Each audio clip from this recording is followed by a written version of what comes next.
If you love a pecan tart, this is a fab recipe that I'm going to share with you today with a little twist. I'm going to add a little bit of coffee for bitterness, just to cut through that sweetness of all the honey and the yumminess, and then chocolate chips, because chocolate chips and coffee and pecan and honey are the perfect marriage of flavors. So let's start with the pastry. It's a pastry that I grew up on, and my gran used to always make it. If it was a treacle tart with leftover golden syrup and bread, which is really delicious, maybe I'll make that next time. It has that characteristic of just sharpness and has the perfect kind of crumb, and it's just there to hold all the gooiness and the filling of the pecan pie. So flour, and then what my trick is, and I always also refer to my gran because she gave me my passionate love affair for baking, is frozen butter in pastry. It won't melt as quickly because then you're going to get your very tough pastry. We don't want tough pastry.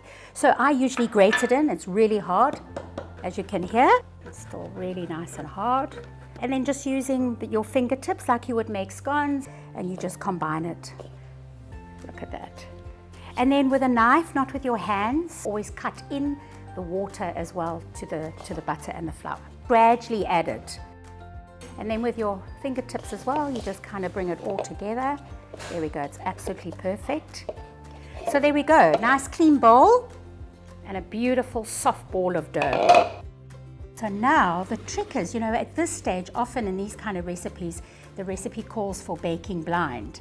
But my trick is to actually not do that. Once I've just trimmed this nicely, I pop it in the freezer for an hour till it's firm, solid, and then whack it in the oven at 200 degrees for 15 minutes before we fill it with all that pecan and chocolate and coffee.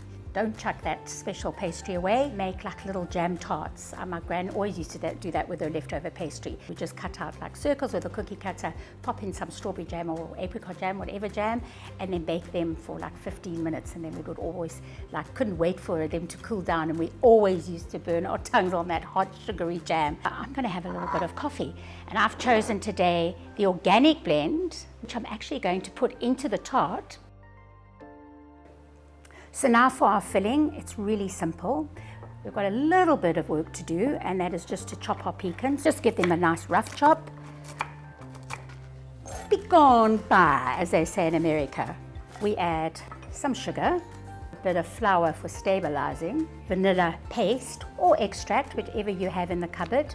You could add some spice to this as well. You could add some cinnamon if you wanted, even some almond extract. Then some melted butter.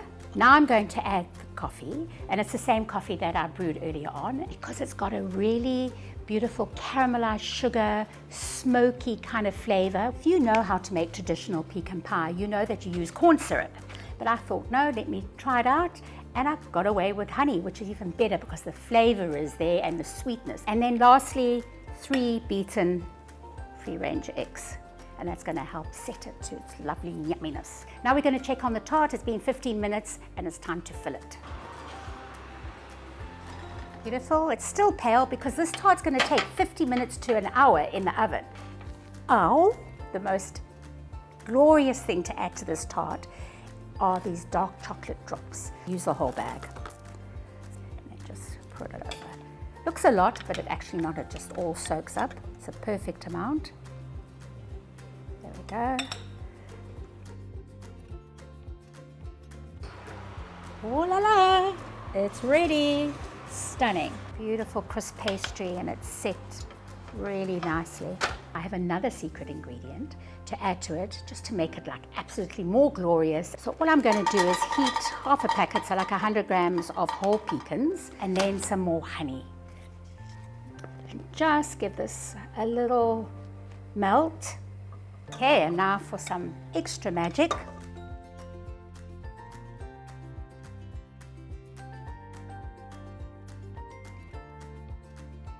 Okay, so now I'm dying to dig into a slice of this tart. All this needs is a little bit of creme fraiche, which I've chosen today, just to cut the richness of all those incredible ingredients that we've used. It is really good, even though I say so myself. That honey, little notes of coffee that's coming through, and it's just a really good tart. So while that tart base is chilling in the oven, no, it's not chilling in the oven, I'm dying to, no, I'm not dying. I'm dying.